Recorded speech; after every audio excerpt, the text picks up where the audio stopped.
The title of my CARP Talk is Hope to Win. Yeah, so here we go. Okay, so first question. Okay, never mind. I can read the activity, what is success for you, what is winning for you. But I want to ask you, what are the qualities of a winner, do you think? What makes someone a winner? How can you win? Yeah.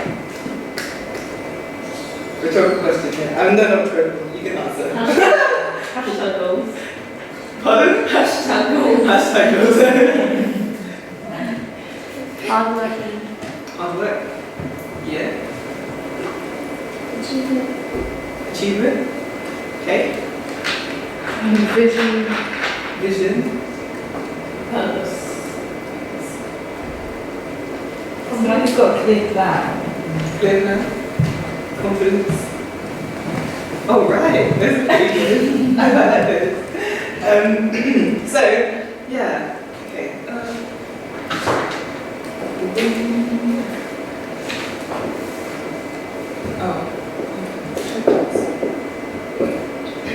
Okay. So, I just want to share something quickly. Basically, like, I've been doing loads of different jobs recently, going to different places. And it's really stressful, like, going to an interview in those different places because, like, you have this worries, like, will I be late? Like, how many people are going to be there? Blah, blah, blah. So, like, usually when I go, I use Google Maps or City Mapper to find the way. And you know when you're on the way somewhere and, like, until you actually see, like, your work, until you actually see where you need to go, like, the place, until you can literally see it in front of you, you're really stressed. Like, you're turning every block, like, every corner around the block, like, oh my god, like, is it going to be there? You're not sure. But then when you see it, suddenly it's like, oh, okay, now I can work, I can run, like, I can walk really, really fast, I'm more determined. Somehow, when you can see the result, or where you can see where you're really going, you can work a lot harder, you know? When you actually really believe that you're going to make it there, suddenly it becomes a lot easier to work harder, and a lot easier to, like, feel, like, appreciate where you are. Do you agree? You think so? So I was thinking a lot about that, and also, like, when you're walking somewhere, like, where are you looking?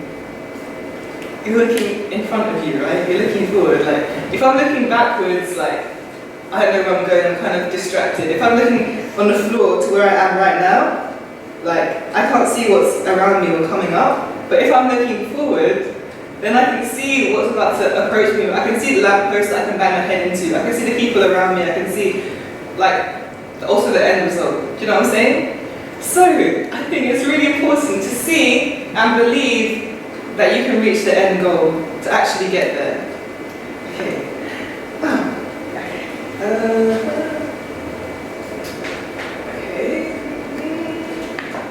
Okay, so the problem with believing though, like, especially for a really long-term goal, for example, like, I want to have a family one day, is that you can't see what's going to happen in between, right? And every time you face a difficulty or another problem, it feels like it's further and further away, even though you're not sure. It could be like the next turn, oh my god, it's right there. You don't know what's going to happen. But you start doubting yourself. And the question is, like, how can we really believe in ourselves, like, all the time? How can we always believe that actually we can make it in the end? And actually, this goal does mean something to me, and I do actually want to believe that I can make it there. I'm not just setting this goal just to kind of look good or just, I don't know, just have a goal, but because I actually want to do something with that, achieve it. So, oh, yes, okay, oh no, okay, I need my phone. So basically, okay, so you see guys, anyways, so I saw this quote the other day that really inspired me. It's a quote by Reverend Sun Myung Moon, who is the founder of CARP. Yeah. Okay, the quote is, even if you wear a thin jacket, you can overcome winter if you run. In the same way, even if you're in a difficult situation, you can overcome if you're always ready to act. So, we think a lot about, like, the importance of taking action to believe in yourself more. Like, I was talking a few weeks ago to someone on campus when I was doing DP study groups, and I was talking, his name is Christopher, I was talking to him, And we started talking about young people, and he was saying like, oh man, like the problem with young people is like motivation. Like it's so difficult like to motivate ourselves to do things. And I was like, wow, it's really interesting, because I was talking to other people about that at that time. And then he said like some people like stay at home and they're like on Instagram like posting all these quotes about motivation, like success and stuff, but actually they could just be sitting at home doing nothing. And he's like, wow, people just do that to get like kind of gratification for doing nothing, like get those likes. Oh yeah, I'm at home, but at least I'm getting likes, like from putting this quote that I don't even live by. And he was saying like people need to just like stop complaining about not being motivated, but just do something, just like take action, just like don't think too much, just do something. And obviously in practice that's not easy. I've been to those like low places where it's so difficult to take action, but at the same time, without action, I would never move forward. Do you know what I mean? So really like, how can we really take action? Okay, so, yeah, okay, so for me, what makes it possible to overcome these difficult moments, what makes it possible to move on is the only reason I can do things, difficult things and keep going is because of a higher purpose, something other than myself. So that's what I'm talking about actually today. Higher purpose. Okay, so, oh wow. As you may know from the Divine Principle, in the Principle of Creation, Chapter 1, the third section about the purpose of creation, it talks about everything in the universe having dual purposes. So, two purposes. One of them is the purpose of the whole, and the other one is the purpose of the individual.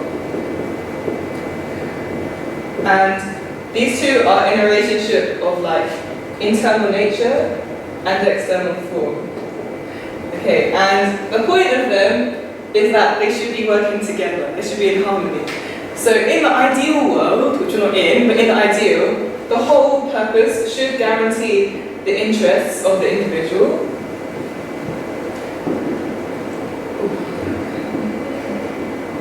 And the individual should support the whole. Like, I think a lot, like in social media, I always see like, oh, like, you need to love yourself, you know, you need to do loads of stuff, like, take care of yourself, like, you know, like, I don't know, take time off, do loads of stuff. And like, obviously, I agree with, like, people need breaks, people need to, like, you know, pace themselves. But at the same time, like, all of this stuff I see, like, on social media at least, is kind of with the wrong attitude, kind of just like, I don't know, like, make yourself a certain image. I don't know, really, but it's like, what am I trying to say? But also at the same time, you have people who are only focused on, like, the whole, like, or on, like, serving others, like, especially, like, in this kind of environment, like, helping out with CARP, like, it's so easy to get, like, totally absorbed by public things. I'm not saying that I'm not guilty of this, I've done this before, but, like, just to get so unbalanced in your life that it becomes just one or the other. And also we can see in society, like, so much individualism about me, I have to be successful, I have to be at the top. Like, we can't all be, like, successful. Only some people can be successful, or, like, you know, like, giving up your dreams and your aspirations just to help something bigger, but yourself, you're suffering, do you know what I mean? But it's not meant to be like this. They should be in harmony. And the reason like society is like this is because society is a reflection of the individual, right? And if we are imbalanced in ourselves, then obviously that's what we're going to see around us. So, yeah, everything needs to be like harmonized, and not just like for no reason, but on a higher purpose. For me, the higher purpose would be like God, but for other people, it could be those other things that change in the world or improving things, faith, stuff like that. Yeah, in the end, this was great. Good purpose. Purpose for life. Now it's connected to the higher purpose for you. And okay, so also like, okay, when things are in harmony, yeah, so if these two became in harmony, good purpose to be more like this, right? But not even just like this, like, not even just like together, but even like this. Boom. Like, you know, yin and yang? Yeah, but like, so, if they're really in harmony, then kind of elements of the whole purpose will be in the individual purpose, and elements of the individual in the whole. Like sometimes, okay, I'm going to example.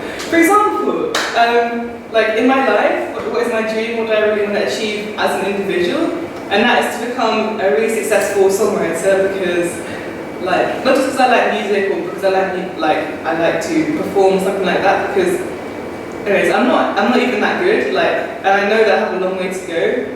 And even though I've had some like lucky times, like maybe only I understand I'm lucky. Like, a lot of things. What am I trying to say? Okay, like if that was my only reason, just to make myself happy as a musician or just to be good, like at some point. I would just crumble. I don't think I can even make it this far. But the only thing that keeps me going is because, like, my whole purpose side of it is because I want to help to change the world through my music. I want to help to influence other young people to use their talents in a good way, to be able to portray something, a better image of women and young people in the music industry, to basically change everything. And like the journey to like, I don't know, my musical journey has been so difficult. I guess like. I never got like tuition, like I never had any lessons at all because I can't afford it before. I've never like, I don't know, like all my friends, I remember something so simple like picking music for GCSE, like all my friends, not like my friends were just like, my friends, they were like, no, they're my friends, okay, they said like, come on, don't do music GCSE, like don't do that, that's a mistake. And they were like, you know, we did music lessons for like 5 years and we're like grade 3 or 4, like we should be doing it, but you shouldn't be doing it, we've never had lessons before. And I was just like, like, wow, I was kind of actually hurt by that. I never was talking that, but only one of my friends, Lauren, she was like, actually Carmel, you know, just do it because you wrote that song, just the original, and even though it wasn't like the best thing ever, like you wrote that, and no one else wrote it in our group, and they've all done lessons for years, and I was like, thanks, Lauren. That's a lie. I did music GCSE and it wasn't, it helped me with some stuff, but it wasn't like, you know, but it was a step, right, in my journey. And then at other points, like, you know, people that criticize you and say loads of stuff, but also people praise you and say nice stuff, but it's, what am I trying to say? Okay, I have a good point.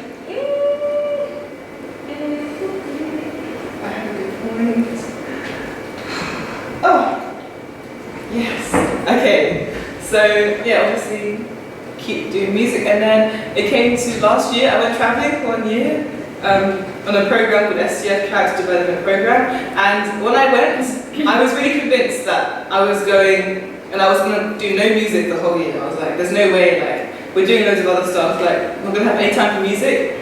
But I still set myself the goal. Okay, this year I want to write 3 songs. I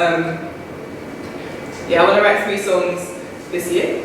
And in the end, I'd written 2 songs, and I came to graduation. And during graduation, it was so busy. Like we had so much to do. Like this 1-week workshop for graduation, we had to like write in everyone's yearbooks. There were like 60 yearbooks, I don't even know, and like deep messages, and like there's always stuff to clean and like the chores, and I don't even know. Like, but I said to myself like, I know that if I put others first somehow, or if put others first somehow. Like, I'll be able to have time to do my music and write a song quickly. And so when people are like, oh, I need help with dishes, I was just like, okay, I'll do it. Or I need help to like write this, I was like, okay, I'll do it. And in the end, I was like, oh my god, how am I actually going to perform this song and do this song? Because it means a lot to me. But in the end, I don't even know how. Somehow, like, I had the space, I had to actually stay up in the night and do it in the prayer room. And I finally wrote this song. And then when I performed that song in front of everyone, even though it took me like, I only wrote it in like an hour, like it was a really short time. When I wrote it, like performed it, even though it wasn't perfect at all, like the response from the people that I'd been with the whole year was so like wow, it was like the best feeling I ever got from performing before. And I think literally it was because I had a certain purpose, which is to express basically my love for everyone. And then they kind of appreciated it, like like they were singing like my song back to me, like without me even asking them to. Like I asked for some parts of it, but other parts they were just singing it before I even asked, and I was like, whoa, like these guys are my real friends. Wow. Anyways, it was amazing, and I was like, wow, if I can do that in the future with like a lot of people and do good things, that'd be amazing. But the point I'm trying to make is that like sometimes, like we have a goal, and then when the actual moment comes, like maybe, okay, that moment was special, but sometimes the moment doesn't feel so special. Like it's just a moment in time, like this is just time, like one moment. But what makes it really like mean something more, or more kind of real, is the fact that this moment symbolizes like so much more. Like it symbolizes the whole story, all the investment, all the like blood, sweat and tears you put into that moment. Like that moment would never be possible unless I had started songwriting when I was like much younger, and I'd gone traveling for a year and I'd met those people and I'd developed my faith in this way. Like there's no way that it really just meant so many more things. Just like, I don't know, the blessing would in the future, like that one moment in Korea, anyways, for certain people. But when I actually went there, it didn't seem that great, but I guess it symbolizes a lot more like than just that. And not even just the past, but also the future. Like that moment symbolizes, I didn't realize at the time, but now I'm like recording that song and performing it in a lot of places. So yeah, I don't know, that's really lame, but for me it's really important, music. And so yeah, oh yes. So I want to say is, if you're gonna dream, don't just dream, but dream high. Yeah, because yeah, like I feel like the right attitude to have, like with these things, is if you're an individual, it's like, okay, I want to better myself, better my life, better my talents, blah blah, because I want to share it with other people. Like I want to share my life with people, and that's why I want to make it better. Not just because I want to make it better because that's like in the divine principle, that's the purpose of my life, perfection of the individual. No, but because this is what I want to share with others, it's what I want to give to others. And I think that's how it works. Like as an individual you become better and then you can give, and then in that way that can all come back later. Do you know what I mean? And that's going to keep you going, to keep bettering yourself and bettering your family, your relationships, because you want to share as much love as you can. You know what I mean? So yeah, dream high, because when you get there, because you will get there, if you put the effort in, you'll get there, and when you get there you can share it with others, and that's what's going to make it special, that you share it. Okay. Yeah, I mean, okay, how much have you, okay, yeah, also like, I've been working at the broader picture at the end of the day anyways. Okay, so I may have a goal, this year I want to help with CARP and like help with the system and help other people to come back next year, be happy, blah blah blah. But when I get there, like, what am I going to do then? Like, what's the point of that? And then you're going to keep going and making more goals in your life until you die. And then what's the point? So I was thinking about this, and yeah, it kind of comes back to what I guess Nima was saying before, like all about growing your heart. Yeah, all these experiences, what really remains, what people really remember is, I guess, your heart. And yeah, how their heart can resonate with your heart, how they can feel that love. And I think at the end of your life, you'll be remembered and you will win, if you like, if you were able to touch a lot of other people's hearts, if you're able to love a lot of other people. And yeah, that all comes back to you as well. It's like 2 minutes, I guess. Yeah. Oh, okay. Oh, okay. So, hope to win. Yes.